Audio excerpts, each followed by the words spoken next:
première, c'est de remercier la Fondation Gates, pas pour politesse.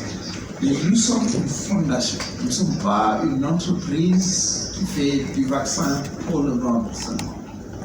Et la Fondation Gates a investi dans une fondation qui a une cause pour justement, qui est très simple, qui est on va sauver des vies et les protéger en donnant accès à la santé de façon abordable, équitable et universelle. Et donc ça, c'est la mission de la Fondation.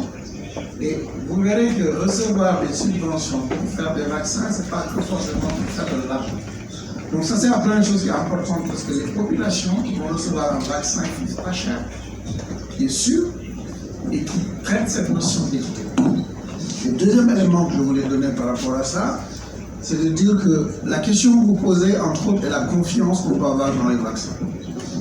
Et cette confiance dans les vaccins, on a fait des études pour répondre à la deuxième question que vous avez faite, quand les gens ne se vaccinaient pas contre la COVID-19. Et ce qui sort quand vous interrogez les gens du personnel de santé ou la population générale, c'est que quand ils comprennent bien, ils ont la bonne information, ils ont confiance dans le vaccin.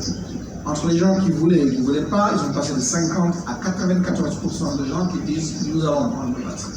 Donc dans ce contexte-là, s'assurer qu'au Sénégal ou en Afrique, que les gens peuvent venir voir l'usine où c'est fait, que c'est fait par des gens comme eux, et que c'est fait dans une optique purement qui leur est destinée, permet de renforcer cette confiance.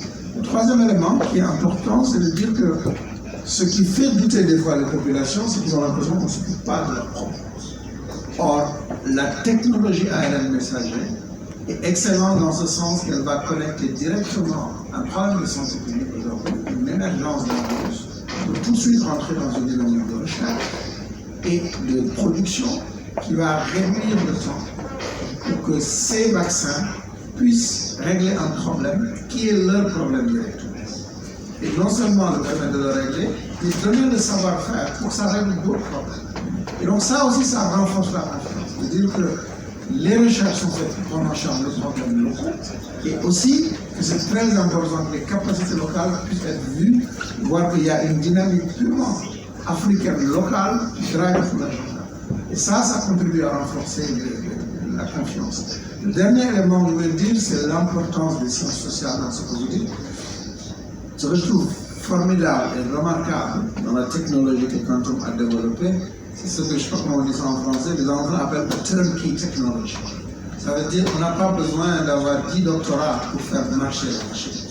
Mais si on l'explique à quelqu'un qui comprend, de manière moyenne, elle peut voir cette technologie n'est pas si inaccessible.